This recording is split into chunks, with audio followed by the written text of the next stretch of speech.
Welcome to Infinity IQ Plus. Hello students, welcome back to infinity IQ plus. I hope आप लोग अपनी academic journey में काफ़ी अच्छे ढंग से पढ़ाई कर रहे होंगे। अपने अपकमिंग एग्ज़ाम को लेके आप सीरियस अब हो गए होंगे, क्योंकि अब आपके एग्ज़ाम बस आने ही वाले हैं, जो मिड टर्म एग्जामिनेशंस हैं। और प्लस इसके हेल्प से ही आगे का आपका पाथ जो प्री बोर्ड्स के लिए या फाइनल एग्जामिनेशन के लिए यहीं से आपका पाथ डिफाइन होगा। आज ये मौका शिक्षक दिवस का है, तो मैं आभार व्यक्त करना चाहूँगा अपने उन सभी शिक्षकों का जिन्होंने मुझे इस काबिल बनाया कि आज मैं कुछ स्टूडेंट्स को पढ़ा पा रहा हूँ, उनके एकेडमिक जर्नी में कुछ वैल्यू ऐड कर पा रहा हूँ। वीडियो को स्टार्ट करते हैं। आप सबको हैप्पी टीचर्स डे और वेलकम करता हूँ अपने इन्फिनिटी IQ पे, जहाँ हम लाइव क्लासेस के थ्रू भी आजकल बच्चों से कनेक्ट कर रहे हैं रियल टाइम में उनके डाउट्स को क्लियर करने के लिए। केमिकल बॉन्डिंग के लेक्चर 1 में मैंने पहले 10 क्वेश्चन सॉल्व करा दिया था। आई होप वो वीडियो लेक्चर आपके लिए हेल्पफुल रहा होगा। आज जो हम स्टार्ट करेंगे NCERT सॉल्यूशन क्वेश्चन नंबर 11 और हम एंड करेंगे 20 पे। 10 के स्लॉट पे ही हम इस वीडियो लेक्चर को अपलोड करते जाएंगे, ताकि आपके लिए कोई भी वीडियो लेक्चर ज़्यादा लेंदी और बोरिंग ना हो।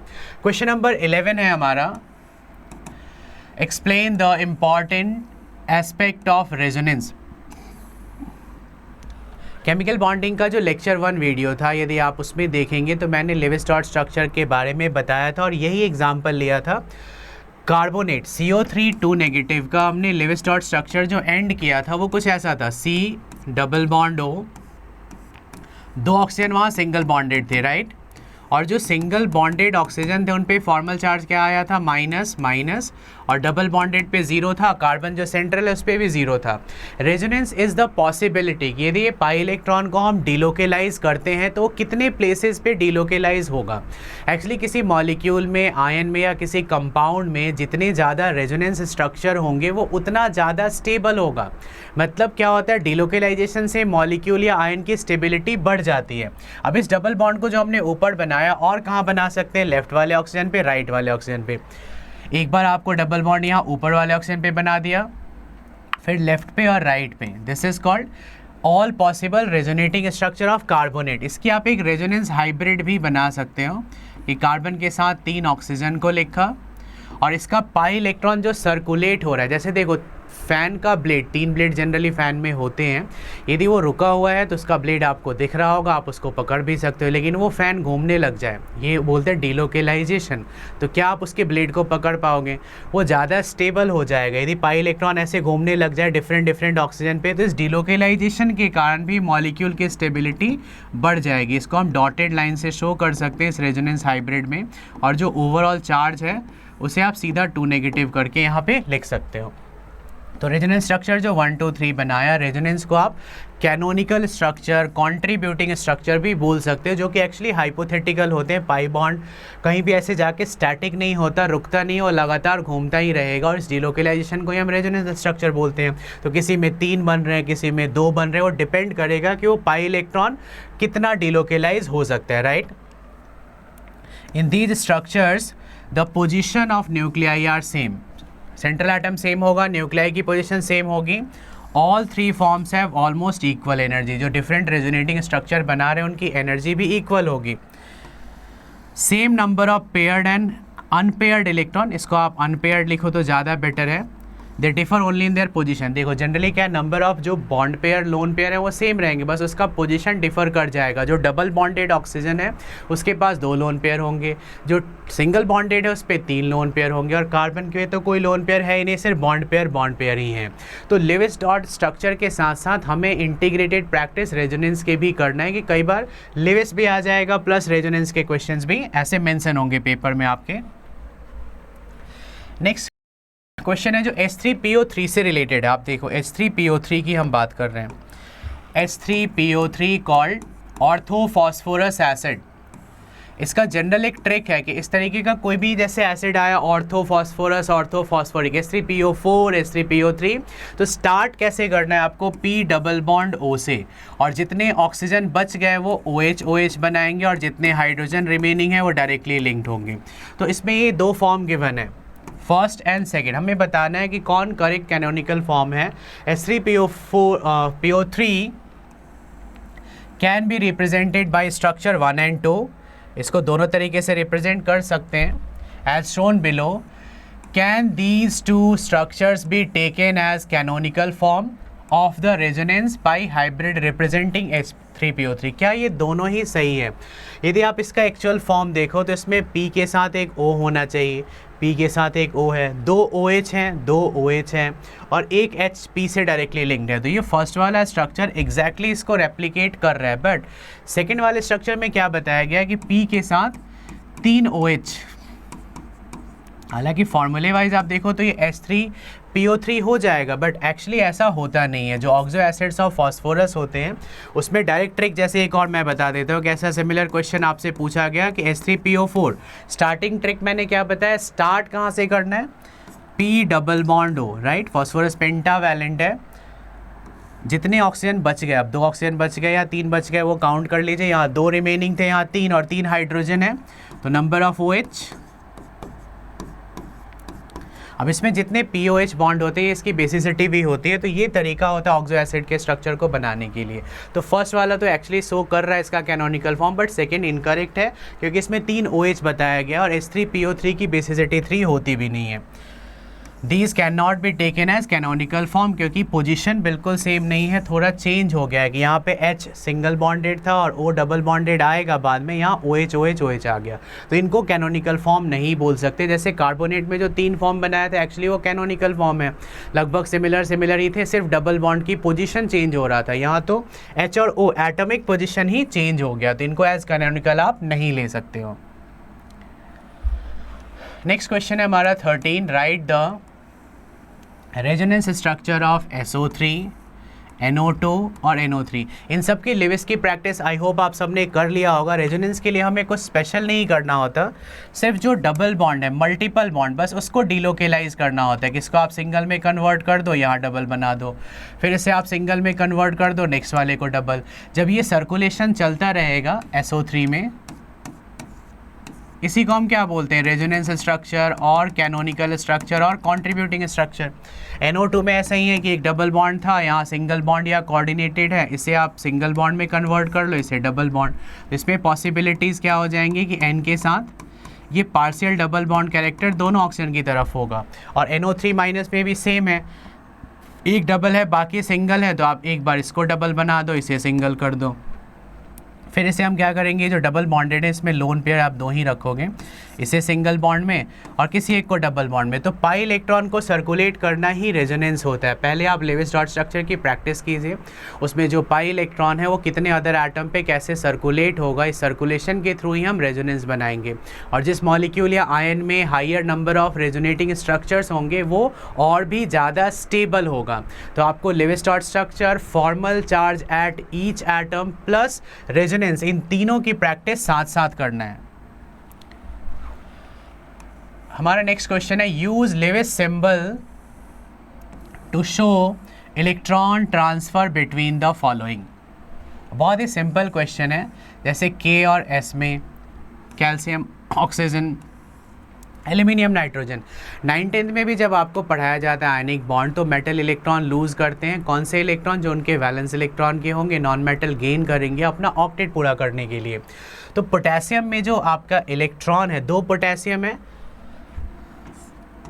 लेना पड़ेगा। रीज़न क्या है? क्योंकि सल्फ़र के पास जो वैलेंस इलेक्ट्रॉन है 6, सल्फ़र को ऑक्टेट पूरा करने के लिए 2 इलेक्ट्रॉन चाहिए, लेकिन एक पोटेशियम तो एक ही लूज़ कर सकता है क्योंकि उसकी कॉन्फ़िगरेशन है 2881। उसके वैलेंस इलेक्ट्रॉन कितने हैं? 1। और सल्फ़र के वैलेंस इलेक्ट्रॉन कितने हैं? 2। जैसे ही आप कॉन्फ़िगरेशन लिखोगे तो एक आइडिया लग जाएगा कि हमें कितने पोटेशियम लेना है और कितने सल्फ़र। पहले पोटेशियम ने इलेक्ट्रॉन डोनेट किया, दूसरे डोनेट किया, तो क्या हो जाएगा? दोनों K पे प्लस, जिसको हम 2K प्लस, और एक अकेले सल्फ़र पे क्या आ जाएगा? 2 माइनस। सेकेंडली, जब कैल्शियम की कॉन्फ़िगरेशन लिखते हैं तो इसके वैलेंस इलेक्ट्रॉन कितने हैं? 2, और ऑक्सीजन के वैलेंस इलेक्ट्रॉन कितने हैं? 6। इनको अपना ऑक्टेट पूरा करना था, तो कैल्शियम ने 2 इलेक्ट्रॉन लूज़ कर दिया, और ऑक्सीजन के पास 6 वैलेंस इलेक्ट्रॉन थे, ऑक्टेट के लिए 2 चाहिए थे, 2 गेन कर लेगा, तो कैल्शियम पे चार्ज आ जाएगा 2 पॉजिटिव, और ऑक्सीजन पे क्या आ जाएगा? 2 नेगेटिव। चार्ज का भी ध्यान रखना है, क्वेश्चन को प्रॉपर आप स्टार्ट कर रहे हो तो प्रॉपर एंड भी करोगे। एल्यूमिनियम और नाइट्रोजन के हमने कॉन्फ़िगरेशन लिखा। एल्यूमिनियम की टेंडेंसी क्या है? इसमें 3 वैलेंस इलेक्ट्रॉन है, 3 इलेक्ट्रॉन लूज़ करने की, जबकि नाइट्रोजन के पास 5 ही वैलेंस इलेक्ट्रॉन है, तो ये 3 इलेक्ट्रॉन गेन कर सकता है। अब इसको आप लूज गेन कैसे कराओगे, तो एल्यूमिनियम, देखो यदि फार्मूला देखा जाए एल्यूमिनियम और नाइट्रोजन में, तो Al की वैलेंसी 3 है और इसकी 2 है। इट मीन्स, या फिर हाँ 3 लूज़ कराने, ये तो डायरेक्ट भी आप कर सकते हो कि एल्यूमिनियम के पास 3 इलेक्ट्रॉन थे, इसने तीनों लूज़ कर दिया, एल्यूमिनियम 1 2 3, और नाइट्रोजन को 3 गेन करना था 1 2 3। तो एक सिंगल एल्यूमिनियम ने कितने इलेक्ट्रॉन लूज़ किया 3, और सिंगल नाइट्रोजन ने कितने गेन किया 3। तो कोई भी एटम इलेक्ट्रॉन लूज गेन करता ही क्यों है, ताकि उसको अपना ऑक्टेट कंप्लीट करना, और ऑक्टेट कंप्लीट अपने आप तो होगा नहीं, मेटल को चाहिए नॉन मेटल।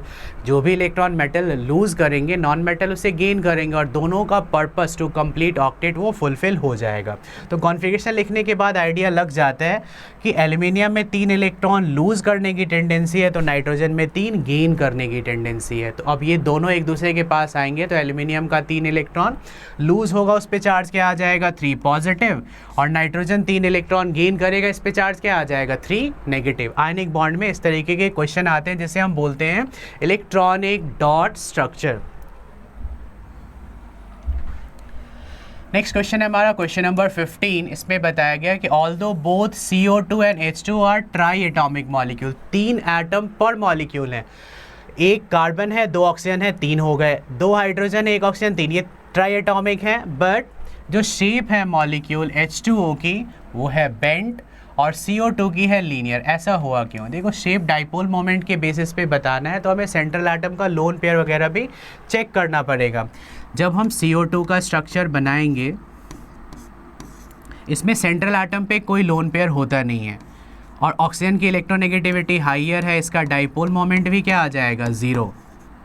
ये शो कर रहा है कि इसकी शेप क्या होगी लीनियर, तभी ये कैंसिल हो रहा है और ये लीनियर शेप का आएगा, क्योंकि इसकी डाइपोल मोमेंट 0 है, तो इसकी पॉसिबल जो ज्योमेट्री होगी वो क्या होगी लीनियर। जबकि वाटर में आप देखोगे स्ट्रक्चर के अंदर, यहाँ आपको ऑक्सीजन पे 2 लोन पेयर दिखेंगे, और ये दोनों लोन पेयर एक दूसरे को रिपेल करते हैं, और इसका डाइपोल मोमेंट भी ग्रेटर देन 0। यदि आपको एग्जैक्ट वैल्यू याद नहीं है तो आप ग्रेटर देन 0 लिख सकते हो। 2 लोन पेयर हैं, वो एक दूसरे को रिपेल करेंगे, इसमें कैंसिलेशन नहीं होगा डाइपोल का, और इसमें जो रिजल्टेंट डाइपोल है वो 0 भी नहीं होगा। रिजल्टेंट डाइपोल मैंने क्या बताया, greater than 0। Exact value learn है तो आप वो भी लिख सकते हैं। इसकी शेप भी फिर लीनियर नहीं होगी, इसकी होगी bent. Bent is also called V shaped, also called angular, right. तो ये दोनों ही ट्राई एटॉमिक मॉलिक्यूल हैं, बट क्योंकि CO2 के सेंट्रल एटम पे कोई लोन पेयर नहीं था, O और O का डाइपोल जो CO का वो एक दूसरे को कैंसिल करके 0, तो ये लीनियर को रेप्लिकेट करेगा। जबकि वाटर में क्या डाइपोल मोमेंट 0 नहीं आया, लोन पेयर प्रेजेंट था और HH एक दूसरे के ऑपोजिट नहीं थे, तो ये लीनियर नहीं होके क्या हो जाएगा बेंट शेप का। ये सब शेप वेस्पर थ्योरी से भी हम असाइन कर सकते हैं, डाइपोल मोमेंट के हेल्प से भी हम असाइन कर सकते हैं, राइट। नेक्स्ट क्वेश्चन में देखो क्या पूछा गया, राइट द सिग्निफिकेंस और एप्लीकेशन ऑफ डाइपोल मोमेंट। अब देखो कई बार ऐसा होता है कि 2 एटम सेम इलेक्ट्रोनेगेटिविटी के हैं, जैसे F2 में FF ने शेयरिंग किया, H2 में HH ने, O2 में OO ने, तो ये आप देखते ही बता देते हो कि ये नॉन पोलर कोवैलेंट मॉलिक्यूल है। बट कुछ मॉलिक्यूल जो देखने से लगते हैं पोलर, जैसे BF2 हो गया या CO2 था, जिसमें डिफरेंस इन इलेक्ट्रोनेगेटिविटी है, देखने से लगते हैं कि पोलर होंगे, लेकिन इसका डाइपोल मोमेंट 0 आएगा, तो पोलर दिखने वाले मॉलिक्यूल भी नॉन पोलर हो सकते हैं, वो आप डाइपोल मोमेंट की हेल्प से बता सकते हो। तो सबसे पहला जो इसका एप्लीकेशन या सिग्निफिकेंस है कि इससे हम क्या प्रेडिक्ट कर सकते हैं, in predicting the nature of molecule. Molecule with specific dipole moment are polar in nature, and जिसका 0 डाइपोल मोमेंट होगा वो क्या होंगे नॉन पोलर। मतलब एक्चुअली पोलर और नॉन पोलर बताने का जो बेस्ट वे है वो डाइपोल मोमेंट ही है। जनरल ट्रिक क्या है कि 2 एटम सेम इलेक्ट्रोनेगेटिविटी के हैं और वो इलेक्ट्रॉन की शेयरिंग कर रहे हैं, तो नॉन पोलर, और 2 एटम डिफरेंट इलेक्ट्रोनेगेटिविटी के हैं, जैसे H और F ने मिलकर HF बनाया, तो वो क्या हो जाएगा पोलर। तो इस बेसिस पे हम डिसाइड करते थे, बट कई बार ऐसा होता है कि डिफरेंट इलेक्ट्रोनेगेटिविटी वाले एटम भी, जैसे BF2 में जब आप डाइपोल्स इनकी चेक करोगे तो डाइपोल मोमेंट क्या आ जाएगा इसका 0, जो कि प्रूव कर रहा है कि ये कंपाउंड जो दिखने में पोलर था एक्चुअली ये नॉन पोलर है, क्योंकि इसकी डाइपोल मोमेंट 0 है। अभी जो पिछले क्वेश्चन में हमने शेप असाइन किया CO2 और H2O डाइपोल मोमेंट के बेसिस पे, तो शेप असाइनिंग में भी ये हेल्प करेगा, परसेंटेज आयनिक कैरेक्टर फाइंड करने में भी हेल्प करेगा। तो 2-3 सिग्निफिकेंसेज आपको लर्न करना है। नेक्स्ट क्वेश्चन है हमारा क्वेश्चन नंबर 17, ये भी काफ़ी इंपॉर्टेंट है, define electronegativity.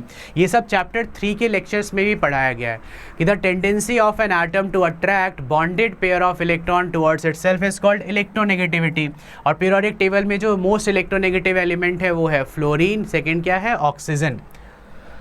How does it differ from electron gain enthalpy. Electron gain enthalpy क्या है, कोई भी नॉन मेटल या किसी एलिमेंट के आउटर मोस्ट ऑर्बिट में जब हम एक इलेक्ट्रॉन ऐड करेंगे उस केस में जो एंथैल्पी चेंज होगी, यहाँ एंथैल्पी चेंज का मतलब है एनर्जी रिलीज और एब्जॉर्ब, उसे हम गेन एंथैल्पी बोलेंगे। जबकि इलेक्ट्रोनेगेटिविटी क्या है कि एच और एफ में आपने बॉन्ड बनाया, एक सिंगल बॉन्ड के 2 इलेक्ट्रॉन है, but fluorine is more electronegative than hydrogen. तो जो बॉन्डेड पेयर ऑफ इलेक्ट्रॉन है वो किसकी तरफ ज़्यादा अट्रैक्ट होगा, the more electronegative atom of the two. इस पे जो पार्शियल नेगेटिव चार्ज आ रहा है और इस पे पार्शियल पॉजिटिव, ये इलेक्ट्रोनेगेटिविटी ऑफ फ्लोरीन के कारण ही आ रहा है। तो electronegativity is the tendency of an atom to attract shared pair of electron towards itself, और ये बॉन्डेड एटम की प्रॉपर्टी है। जबकि इलेक्ट्रॉन गेन एंथैल्पी क्या है, tendency of an atom to attract outside electron, किसी वैलेंस सेल में electron को अट्रैक्ट करने की टेंडेंसी, बट वो एटम आइसोलेटेड होना चाहिए। यानी कंपाउंड का जब फॉर्मेशन होता है तो सोडियम से आप इलेक्ट्रॉन लूज कराते हो, उसमें जो एनर्जी आपको देना पड़ता है वो है आयोनाइजेशन एंथैल्पी, और क्लोरीन वो इलेक्ट्रॉन गेन कर रहा है तो उसमें जितनी भी एनर्जी रिलीज होगी उसे आप क्या बोलोगे, इलेक्ट्रॉन गेन एंथैल्पी। तो इलेक्ट्रॉन लूज गेन करने के टाइम पे ये डिफाइन होगा, बट दोनों ही चीज़ें, जो लूजिंग का प्रोसेस है या गेनिंग का प्रोसेस है, always occur from isolated gaseous atom. जबकि इलेक्ट्रोनेगेटिविटी क्या है कि कोवैलेंट बॉन्ड बन गया 2 एटम के बीच में, अब एक एटम ज़्यादा इलेक्ट्रोनेगेटिव है तो इलेक्ट्रॉन को अपनी तरफ पुल करेगा, इलेक्ट्रॉन क्लाउड, इलेक्ट्रॉन डेंसिटी उसकी तरफ ज़्यादा होगी। जैसे यहाँ HF में क्या हुआ, फ्लोरीन की साइड इलेक्ट्रॉन डेंसिटी हाइयर हो गई क्योंकि ये ज़्यादा इलेक्ट्रोनेगेटिव है। इलेक्ट्रोनेगेटिविटी का एक ऑर्डर एंड ट्रिक मैंने चैप्टर 3 के वीडियो लेक्चर्स में भी पढ़ाया गया है, उसको आप जाके गो थ्रू जरूर कीजिए और वहाँ से भी आपको हेल्प मिलेगा ये डिसाइड करने में कि जब 2 एटम बॉन्ड बनाते हैं तो हम किस पे चार्ज पार्शियल पॉजिटिव लिखेंगे और किस पे पार्शियल नेगेटिव। जो ज़्यादा इलेक्ट्रोनेगेटिव होगा उस पे पार्शियल नेगेटिव, जो लेस इलेक्ट्रोनेगेटिव होगा उस पे partial positive, right. Question number 18 है एनसीईआरटी का, explain with the help of suitable example polar covalent. अब पोलर, अभी जो प्रीसीडिंग क्वेश्चन था उससे रिलेटेड है। पोलर को डिफाइन करने के 2 तरीके, एक तो जैसे HF में आपने बॉन्ड बनाया तो फ्लोरीन ने इलेक्ट्रॉन पेयर को अपनी तरफ थोड़ा ज़्यादा अट्रैक्ट किया, इस पे चार्ज क्या आ जाएगा, नेगेटिव, और इस पे पॉजिटिव। वाटर में भी आप बनाओगे बॉन्ड, O पे नेगेटिव क्योंकि O ज़्यादा इलेक्ट्रोनेगेटिव है, दोनों H पे क्या आ जाएगा, पॉजिटिव। तो यहाँ हमें क्या देखने को मिल रहा है कि HF में, H2, इन सब में बॉन्डेड पेयर ऑफ इलेक्ट्रॉन ज़्यादा इलेक्ट्रोनेगेटिव एलिमेंट की तरफ थोड़े ज़्यादा अट्रैक्ट हो रहे हैं। तो ऐसे सभी मॉलिक्यूल्स क्या होंगे, पोलर। और पोलर वाले में डाइपोल मोमेंट भी ग्रेटर देन क्या आना चाहिए, 0 होना चाहिए। बट जब यही आप HH में बॉन्ड बनाओगे, OO में बॉन्ड बनाओगे, NN में बॉन्ड बनाओगे, तो इन सब में क्या होगा, बॉन्डेड पेयर ऑफ इलेक्ट्रॉन दोनों की तरफ इक्वली अट्रैक्ट होगा। तो ये नॉन पोलर कोवैलेंट बॉन्ड हो जाएंगे क्योंकि इसमें कोई ज़्यादा और कम इलेक्ट्रोनेगेटिव है ही नहीं। When 2 atoms with different electronegativity are linked to each other by covalent bond, the shared pair of electron will not in the center because the difference in electronegativity। इस केस में क्या होगा, जो शेयर्ड पेयर ऑफ इलेक्ट्रॉन है उस atom की तरफ थोड़ा ज़्यादा अट्रैक्ट होगा जो ज़्यादा इलेक्ट्रोनेगेटिव है of the 2। In hydrogen fluoride molecule, fluorine has greater electronegativity than hydrogen, thus जो shared pair of electron है वो displace या attract होगा ज़्यादा किसकी तरफ, फ्लोरीन की तरफ, और उस पर पार्शियल नेगेटिव चार्ज आएगा, जबकि हाइड्रोजन पे क्या आ जाएगा, पार्शियल पॉजिटिव चार्ज। ऐसे कोवैलेंट बॉन्ड को हम क्या बोलेंगे, polar covalent bond, simply polar bond, right. और इसका डाइपोल मोमेंट भी क्या होना चाहिए, पॉजिटिव होना चाहिए। वही नॉन पोलर का एग्जांपल मैंने क्या बताया, 2 एटम सेम है, उनके बीच इलेक्ट्रॉन की शेयरिंग हुई है तो बॉन्डेड पेयर दोनों की तरफ इक्वली अट्रैक्ट होगा और किसी पे कोई पार्शियल चार्ज देखने को नहीं मिलेगा, ओके। आज के हमारे लास्ट 2 क्वेश्चंस हैं जो जनरली 1-1 मार्क्स में पूछे जाते हैं। क्वेश्चन नंबर 19 है, arrange the bonds in order of increasing ionic molecule character. अब देखो, एक फजांस रूल था जिसमें हम आयनिक कंपाउंड का कोवैलेंट कैरेक्टर बताते थे और यहाँ हमें आयनिक कैरेक्टर जस्ट ऑपोजिट क्वेश्चन है। तो इसमें N2, क्योंकि ये बिल्कुल नॉन पोलर मॉलिक्यूल है, ये सबसे पीछे हो जाएगा क्योंकि हमें इंक्रीजिंग आयनिक कैरेक्टर बताना है। फिर सल्फ़र डाइऑक्साइड, थोड़ी पोलैरिटी आ गई, क्लोरीन और ज़्यादा इलेक्ट्रोनेगेटिव हो गया, फिर पोटेशियम एंड देन लिथियम। ये आपका ऑर्डर हो जाएगा इंक्रीजिंग आयनिक कैरेक्टर। ऐसे क्वेश्चन ऑब्जेक्टिव में भी आ सकते हैं या डायरेक्टली लिखने को भी आ सकता है। तो इसमें फजान्स रूल का कॉन्सेप्ट, कोवेलेंट मॉलिक्यूल का कॉन्सेप्ट, ये सब रखना है कि पहला वाला मॉलिक्यूल बिल्कुल नॉन पोलर था, तो नॉन पोलर कोवेलेंट है, इसमें कोवेलेंट कैरेक्टर ज़्यादा है। यदि कोवेलेंट कैरेक्टर पूछेंगे तो ये सारा जो एरो आपने इंक्रीजिंग का लिखा है उसको आप डिक्रीजिंग कर दो, तो वो क्वेश्चन भी हो जाएगा। लास्ट है स्केलेटल स्ट्रक्चर। जब भी लेविस डॉट स्ट्रक्चर ड्रॉ करते हैं तो स्केलेटल का बहुत बड़ा रोल होता है। ये एसिटिक एसिड है जिसे विनेगर भी बोलते हैं, इसके एक्वस सॉल्यूशन को। As shown below is correct but some of the bonds are shown is incorrect. Write the correct Lewis structure. देखो एसिड, इसमें जो एसिटिक एसिड है, क्या हाइड्रोजन, यहाँ ध्यान देना आप लोग, क्या हाइड्रोजन डबल बॉन्ड बनाएगा? नहीं, हाइड्रोजन क्या होता है? मोनोवैलेंट। तो यहाँ गलती है एक। ऑक्सीजन डाइवैलेंट होना चाहिए, यहाँ सिंगल बॉन्ड बनाया, यहाँ गलती है। तो मतलब ये एक रॉन्ग स्ट्रक्चर गिवन है। इसकी करेक्ट स्ट्रक्चर क्या होगी? जब हम CH3COOH बनाते हैं तो इसमें कार्बोक्सिलिक एसिड ग्रुप प्रेजेंट है। कौन सा बॉन्ड सिंगल होना चाहिए, कौन सा डबल होना चाहिए? प्रॉपर स्केलेटल फॉर्म क्या है? तो कार्बन के साथ जो तीनों हाइड्रोजन है वो मोनोवैलेंट है, सिंगल बॉन्डेड होंगे। O और H सिंगल बॉन्डेड होगा, बट जो ऑक्सीजन डायरेक्टली कार्बन से लिंक्ड है वो क्या हो जाएगा? Double bonded. हाइड्रोजन और कार्बन पे कभी कोई लोन पेयर होता ही नहीं है, क्योंकि उनके पास जितने इलेक्ट्रॉन है वो सब शेयरिंग में लगा देते हैं, उनके पास कुछ बचता नहीं। बट ऑक्सीजन के पास वैलेंस इलेक्ट्रॉन होते हैं 6, और जनरली वो क्या 2 इलेक्ट्रॉन शेयर करेगा, बाकी 4 उसके पास बच जाता है एज लोन पेयर, राइट। तो ये इसके करेक्ट स्केलेटल फॉर्म है, राइट। ये बहुत ज़रूरी है जब रेजोनेंस के क्वेश्चंस आते हैं या लेविस डॉट स्ट्रक्चर के क्वेश्चन आते हैं। तो हर एक मॉलिक्यूल का स्केलेटल अभी तुरंत तो आपको नहीं समझ आएगा, लेकिन जैसे जैसे हम आगे के और चैप्टर्स पढ़ते जाएंगे, खास करके ऑर्गेनिक के चैप्टर, तो ये जितने भी ऑर्गेनिक एसिड या ऑर्गेनिक मॉलिक्यूल है उसका स्केलेटल फॉर्म भी आपको आसानी से ड्रॉ करना आ जाएगा। तो थोड़ा पेशेंस रखना है, जितना अभी पढ़ लिया उसकी प्रैक्टिस कीजिए। ऑर्गेनिक जब फाइनल एग्जाम तक हो जाएगा हमारा कंप्लीट, तो आई गेस 11th लेवल के जितने भी स्केलेटल फॉर्म है आसानी से आप लिख पाएंगे और ये चैप्टर आपके लिए और आसान हो जाएगा। आई होप आपके लिए ये वीडियो लेक्चर काफ़ी यूज़फुल रहा होगा। केमिकल बॉन्डिंग एक इंपॉर्टेंट चैप्टर है। यदि हम फर्स्ट टर्म की बात करें तो स्ट्रक्चर ऑफ एटम और केमिकल बॉन्डिंग, इनकी वेटेज काफ़ी हायर है। इसके हेल्प से ना सिर्फ टर्म 1 में आप स्कोर करोगे, जबकि फाइनल एग्जाम में भी आप जाओगे तो इनकी वेटेज हायर ही होगी। ऑर्गेनिक केमिस्ट्री को समझने में भी केमिकल बॉन्डिंग काफ़ी हेल्प कर सकता है। वीडियो लेक्चर को यहीं फिनिश करेंगे। मैं ट्राई करूँगा कि लास्ट के जो 2 सेक्शन है 21 से 30 और 31 से 40, ये जो सेक्शन है हम लाइव कनेक्ट करें। तब तक आप फर्स्ट और सेकंड वीडियो लेक्चर को देखिए, अपने डाउट्स कलेक्ट करके रखिए, फिर हम लाइव क्लासेस में रियल टाइम में आपके जितने भी डाउट्स हैं प्रीवियस 2 वीडियो लेक्चर के या पहले के प्लस आगे के जो भी हैं, हम रियल टाइम पे उसको क्लियर करने की कोशिश करेंगे। तो वीडियो को यहीं फिनिश करते हैं। Happy teachers day to all of you and all the best for watching and all the best for your upcoming exam. Follow and subscribe us for more.